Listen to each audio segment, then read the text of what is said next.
no la considero todavía una enfermedad. Miles de personas adquieren cada año una misteriosa intoxicación que se ha bautizado ya como sensibilidad química múltiple. Ahora mismo se denomina síndrome de sensibilidad química múltiple. El estadio puede ser variado, desde personas que tienen tal síndrome de sensibilidad química que tienen que vivir en una burbuja, en los casos más graves, hasta los que presentan sintomatología más leve o diaria. Son aquellos que, por ejemplo, para que nos entendamos, cuando entran a una habitación donde se ha utilizado un ambientador o pasa alguien con un perfume muy fuerte o se ha utilizado un disolvente para pintar una pared cercana, en fin, muchos xenobióticos del ambiente simplemente no los toleran, se ponen enfermos. El día 28 de mayo tenemos el congreso de la asociación, que por ahora tengo el gusto de presidir, y el título del congreso que presentaremos para profesionales es fibromialgia, síndrome de fatiga crónica y síndrome de sensibilidad química múltiple, que por desgracia son tres cosas que se suelen meter en el mismo cajón. En muchas ocasiones es por la incompetencia a la hora de diagnosticar y de no hacer un estudio bioquímico, de no hacer biología molecular y determinar dónde está el problema. Pero es verdad que las tres cosas tienen un factor etiológico en común y no es otra cosa que la consecuencia del modo de vida moderno actual. ¿Y cuál es el factor en común? Una intoxicación hepática que normalmente está mediada por una actividad enzimática, de esto que antes expliqué, esto del citocromo P450, constitucionalmente, valga la redundancia, frágil en el paciente que lo sufre. Si unimos esa fragilidad constitucional junto con la exposición a lo que ahora mismo cualquiera de nosotros está expuesto a 3.500 sustancias químicas ambientales, todos.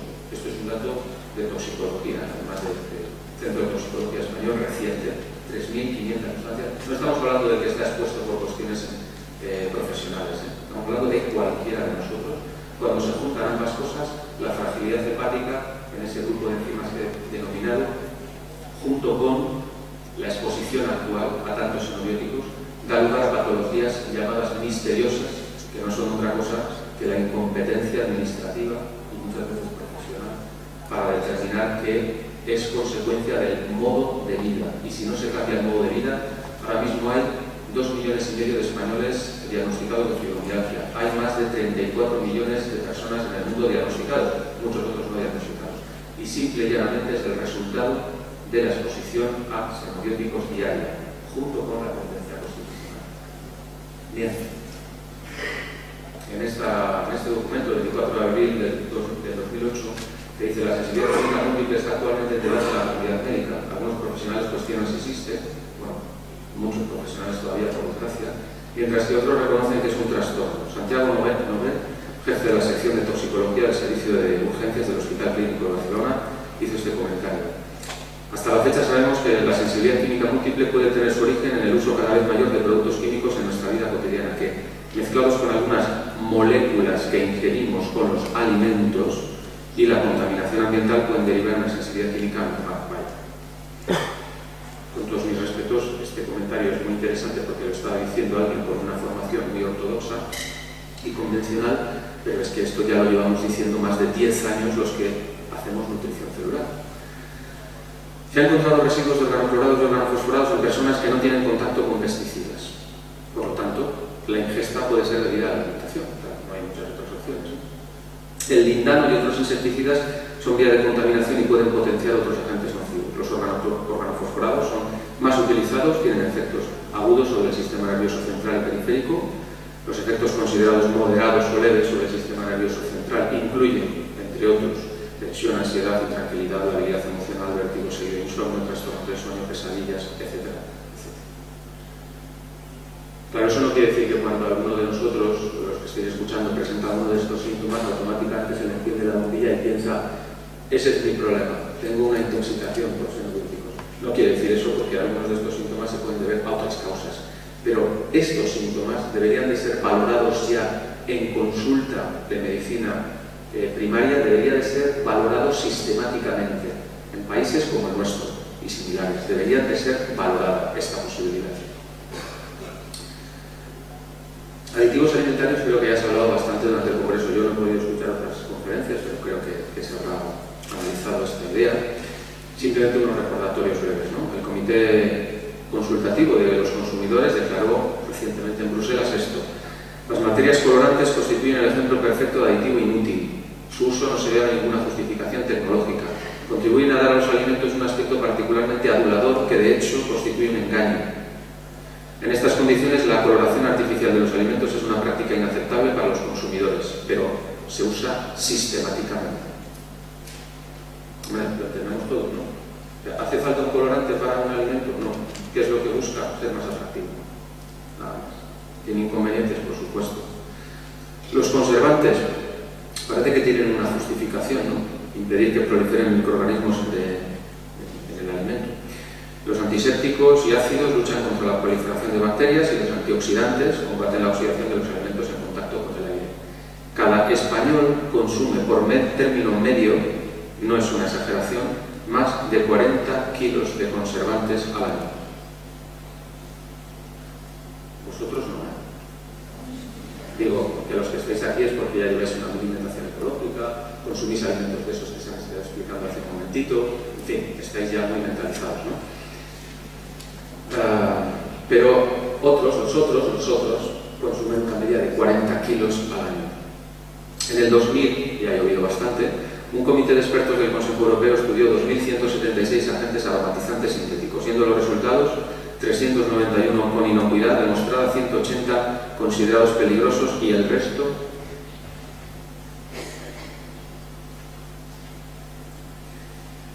Claro, ¿de qué estamos hablando en el fondo? Cuando hablamos tanto de aditivos, incluso del uso de xenobióticos en la agricultura, ¿de qué estamos hablando? Pues simple y llanamente estamos hablando de dinero.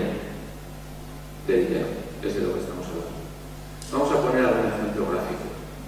Para aromatizar una tonelada de crema de vainilla, gastaremos una tonelada, estamos hablando de términos de industria, gastaremos 780 euros de vainilla natural, 42 euros de vainilla de síntesis o 4 euros de etilvainilla, obteniendo el mismo sabor. Mi pregunta para vosotros es: ¿cuál creéis que utilizará la industria?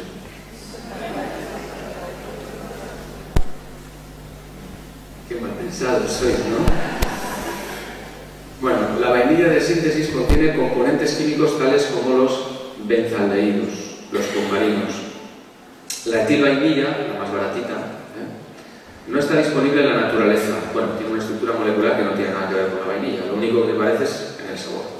Proviene de fabricación totalmente artificial y se utiliza mucho en todos los postres industriales. Claro, cuando os coméis un helado de vainilla, que no lo soléis hacer, vaya, pero cuando os coméis un helado de vainilla, que sepáis qué es lo que estáis tomando, ¿eh? Los aromas no se consideran aditivos, los aromas, y de hecho no están sometidos a las mismas pruebas toxicológicas. Digamos que el filtro es mucho más permisivo. Otro ejemplo: para lograr 140 gramos de jamón cocido como producto final, se necesitan solo 100 gramos de carne. El resto son polifosfatos, agentes calificantes, colorantes y aromas de síntesis. Es casi un tercio. Así que cuando os decidís por comer ese jamoncito cocido, en fin, porque es muy sano, porque además si estás hospitalizado es lo que te dan, ¿no? Unas lonchitas de jamón. Pues que sepáis que os estáis tomando un tercio. Imaginaos que os coméis 300, bueno, es un poquito exagerado, 300 gramos, ¿no? Pero bueno, imaginaos, de 300 gramos, 100 gramos que os vais a comer van a ser polifosfatos, agentes conservantes, estabilizantes, saborizantes, etc. Algunos fabricantes, para evitar los aglomerados durante la fabricación de un producto, añaden a la sal un aditivo, el E536. No se suele hablar mucho de esto. Potasio ferrociánico, que muchos dicen que es inofensivo. Bueno, de hecho dicen no. Si consultáis una tabla de peligrosidad de aditivos, este está entre los inofensivos. Pero es un prooxidativo potente. Si lo utilizamos habitualmente, bueno, pues ya tenemos bastante oxidación por otros motivos.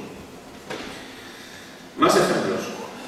Los productos de todo listo para restaurantes, hostelería y comercios de venta de precocinados esconden un sinfín de aditivos que tienen como objetivo una mejor manipulación del producto para el fabricante. En estos productos, los solventes de extracción, notad por favor, porque esto es algo de lo que tampoco se suele hablar mucho. En estos productos, los solventes de extracción y los auxiliares técnicos no están señalados ni etiquetados. Así, la sustancia utilizada para evitar la oxidación de un aceite que entra en la composición de una pizza no figura en el embalaje, por ejemplo el que tenéis ahí. Mientras que si un conservante se añade durante su elaboración para conservar la pizza, ahí hay que mencionarlo. ¿Lo entendemos, no? Quiere decir, todo lo que la industria ha utilizado en la manufactura para evitar la alteración de algunos de los componentes del producto final, esos no necesita incluirlos en el etiquetado, sino solamente los que se hayan incluido finalmente junto con la materia prima. ¿Entendéis? Todos los anteriores no necesitan incluirlos.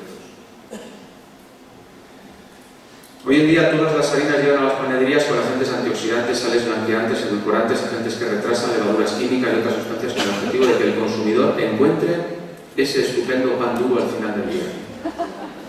Sí, porque el pan de calidad ya sabéis lo que le pasa. El de calidad dura unos cuantos días sin estropearse.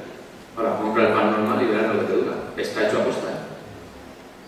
Claro, el que no te comas en el día lo tiras, que al día siguiente tienes que volver a comprar la barra, pero vosotros no. Digo, no, porque vosotros estáis aquí por algo. Desde 1997, la Unión Europea autorizó notar 106 aditivos para la panificación. Están aceptados. 106 aditivos para la panificación.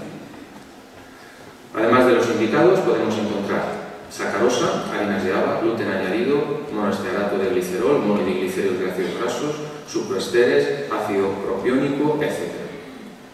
El pan original, amasado convenientemente y con levadura natural, puede durar fresco, lo que sabéis, hasta una semana, y no está falsificación. No está lo que come la gente. Esto ya sin entrar en el tema de que el trigo común es un hexaploide, que no tiene nada que ver en su estructura molecular con el trigo original, que es un diploide, que creo que esto, si no lo sabéis, por lo menos lo recuerdo. Trigo original es un diploide, es la espelta, y si me apuráis y queréis pasar al siguiente grado, sería un triploide, que sería el count.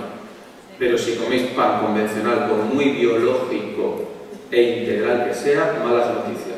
Estáis tomando un hexaploide. Y estáis pensando, ¿qué es ese rollo patatero de hexaploide y diploide y triploide? Pues muy sencillo, nuestras enzimas y mucinas no entienden más que del original.